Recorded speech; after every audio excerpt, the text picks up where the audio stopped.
Halo semuanya, selamat siang anak-anak. Selamat datang di video pandemi Pandai Ekonomi. Bagaimana kabar kalian pada hari ini? Apakah kalian baik-baik saja? Semoga kita semua senantiasa dalam keadaan baik-baik saja ya. Nah, di video pembelajaran ini kita sudah memasuki bab baru, yaitu bab mengenai kebijakan moneter dan kebijakan fiskal.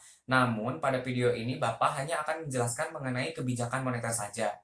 Adapun tujuan pembelajaran kita yaitu diharapkan setelah kalian mempelajari mengenai bab moneter ini, kalian mampu untuk pertama, memahami arti dari kebijakan moneter, kedua, memahami peran kebijakan moneter, ketiga, memahami fungsi kebijakan moneter, dan yang keempat, memahami instrumen-instrumen kebijakan moneter. Adapun manfaat yang diperoleh setelah kalian mempelajari mengenai bab moneter ini adalah selain kalian mengetahui, kalian juga memahami, dan yang terpenting adalah kalian bisa mengimplementasikan apa yang sudah kalian pelajari ini ke dalam kehidupan sehari-hari. Seperti itu. Sebelum ke pembahasan, Bapak akan beritahu dulu bahwa Bapak juga memberikan materi pelajaran ini dalam bentuk file PowerPoint. Jadi silahkan kalian baca sambil kalian pahami dan kalian catat kembali sebagai tugas resum. Dan di akhir Bapak akan memberikan tugas tambahan gitu. Jadi silakan tugasnya nanti dikirim, dikumpulkan melalui Google Classroom seperti biasa. Adapun apabila ada hal-hal yang kurang kalian pahami, boleh untuk kalian tanyakan atau kalian berdiskusi di WhatsApp group. Nah, sekarang kita ke pembahasan.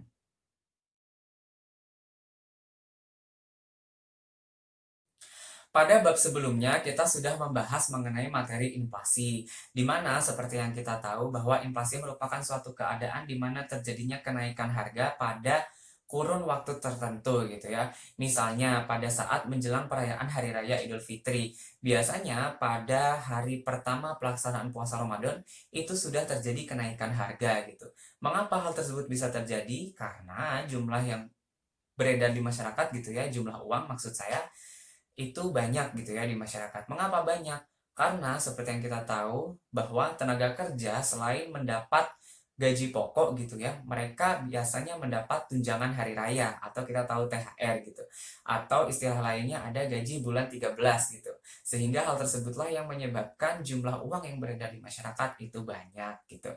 Adapun korelasinya antara inflasi dengan kebijakan moneter yaitu kebijakan moneter merupakan salah satu upaya untuk mengatasi inflasi tersebut gitu ya dengan mengatur jumlah uang yang beredar di masyarakat seperti itu. Adapun pengertian mengenai kebijakan moneter ini seperti yang sudah Bapak singgung sebelumnya secara garis besar bahwa kebijakan moneter merupakan kebijakan untuk mengatur atau mengendalikan jumlah uang yang beredar gitu. Tapi tahukah kalian melalui siapa pemerintah melakukan kebijakan moneter ini? Nah, kita ulas kembali gitu ya materi di kelas 10 mengenai lembaga keuangan bank dan lembaga keuangan bukan bank gitu ya. Khusus mengenai lembaga keuangan bank itu kan terdiri dari 3 jenis bank ya. Ada bank sentral, bank umum, dan bank perkreditan rakyat. Nah, salah satu bank ini mempunyai otoritas moneter gitu, yaitu dipegang oleh bank sentral atau melalui Bank Indonesia gitu. Adapun tujuan dari kebijakan moneter ini adalah untuk menciptakan kestabilan perekonomian gitu. Sehingga bisa disimpulkan bahwa pengertian dari kebijakan moneter adalah suatu kebijakan yang dilakukan oleh pemerintah melalui bank sentral yaitu Bank Indonesia sebagai pemegang otoritas moneter untuk mengendalikan jumlah uang yang beredar dengan tujuan untuk menciptakan kestabilan perekonomian. Adapun mengenai peran dari kebijakan moneter ini seperti yang sudah disinggung ya dalam pembahasan mengenai pengertian bahwa kebijakan moneter ini berperan dalam mengendalikan jumlah uang yang beredar dalam masyarakat gitu yang nantinya dapat mengatasi atau bahkan mengendalikan inflasi yang terjadi gitu dan pada akhirnya berpulang pula dalam menciptakan stabilitas ekonomi dan stabilitas harga. Selanjutnya mengenai fungsi dari kebijakan moneter. Yang pertama ada fungsi menjaga stabilitas ekonomi. Dalam hal ini, stabilitas ekonomi akan terganggu jika jumlah uang yang beredar di masyarakat melebihi jumlah barang dan jasa yang beredar di masyarakat gitu. Karena hal tersebut akan menimbulkan inflasi. Dan sebaliknya, Hal tersebut juga akan mengganggu gitu ya, stabilitas ekonomi ketika jumlah uang yang beredar di masyarakat kurang dari jumlah barang dan jasa yang beredar di masyarakat. Karena hal tersebut bisa menimbulkan deflasi gitu.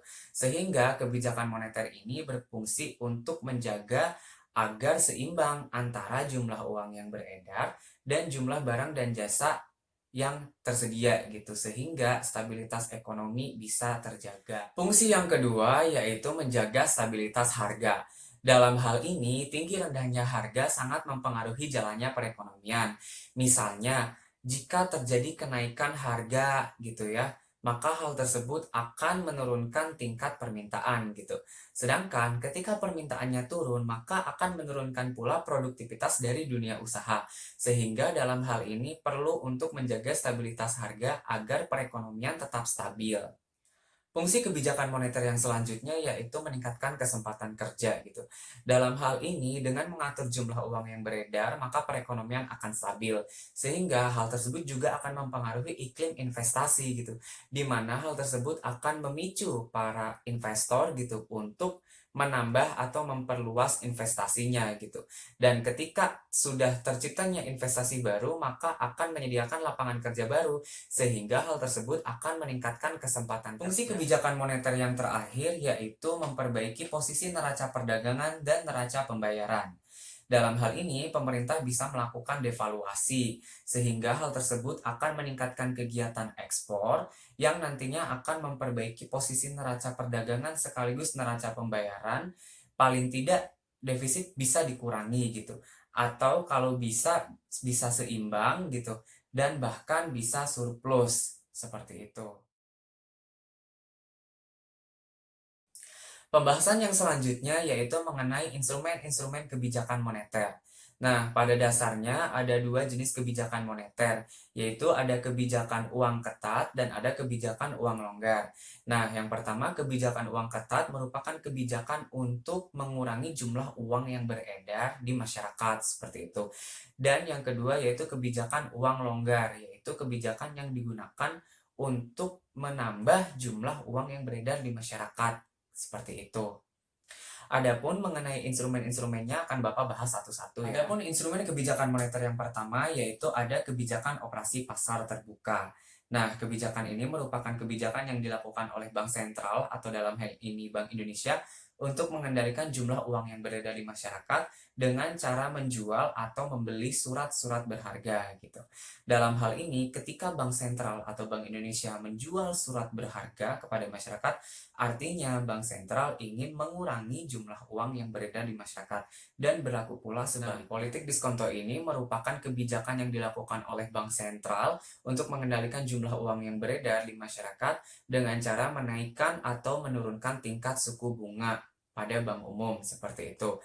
Apabila Bank Sentral ingin mengurangi jumlah uang yang beredar di masyarakat, maka Bank Sentral bisa menaikkan tingkat suku bunga dan juga berlaku sebaliknya. Instrumen kebijakan moneter yang ketiga yaitu ada kebijakan cadangan kas minimum gitu. Nah, kebijakan ini merupakan kebijakan yang dilakukan oleh Bank Sentral untuk mengendalikan jumlah uang yang beredar di masyarakat dengan cara menaikkan atau menurunkan tingkat cadangan kas minimum gitu. Apabila bank sentral ingin mengurangi jumlah uang yang beredar, maka bank sentral bisa menaikkan tingkat cadangan kas minimum gitu, yang persentasenya tidak boleh dipinjamkan gitu kepada nasabah seperti itu. Dan berlaku pula sebaliknya. Instrumen kebijakan moneter yang keempat yaitu ada kebijakan kredit selektif atau kredit ketat. Nah, ini merupakan kebijakan yang dilakukan oleh Bank Sentral juga untuk mengendalikan jumlah uang yang beredar di masyarakat dengan cara melakukan kredit longgar atau kredit ketat gitu. Ketika Bank Sentral ingin mengurangi jumlah uang yang beredar di masyarakat, maka bisa dilakukan dengan kredit selektif gitu atau kredit ketat gitu dan berlaku juga sebaliknya. Instrumen kebijakan moneter yang kelima yaitu ada kebijakan dorongan moral. Nah, kebijakan ini merupakan kebijakan yang dilakukan oleh Bank Sentral juga untuk mempengaruhi jumlah uang yang beredar di masyarakat dengan memberikan pengumuman, pidato, atau edaran gitu kepada bank umum atau pelaku moneter lainnya untuk melepaskan atau menahan pinjaman seperti itu. Sekian pembahasan yang bisa Bapak sampaikan mengenai materi kebijakan moneter ini. Namun sebelum video ini berakhir, izinkan Bapak untuk menyimpulkan dan menegaskan kembali mengenai materi pada hari ini. Bahwa kebijakan moneter merupakan kebijakan pemerintah yang dilakukan melalui bank sentral atau dalam hal ini Bank Indonesia untuk mengendalikan jumlah uang yang beredar di masyarakat gitu, dengan tujuan untuk menjaga stabilitas perekonomian gitu. Sehingga selain untuk mengendalikan jumlah uang yang beredar, nantinya juga diharapkan kebijakan moneter ini bisa mengatasi atau bahkan mengendalikan inflasi yang terjadi dan pada akhirnya berperan pula dalam menjaga stabilitas ekonomi dan stabilitas harga.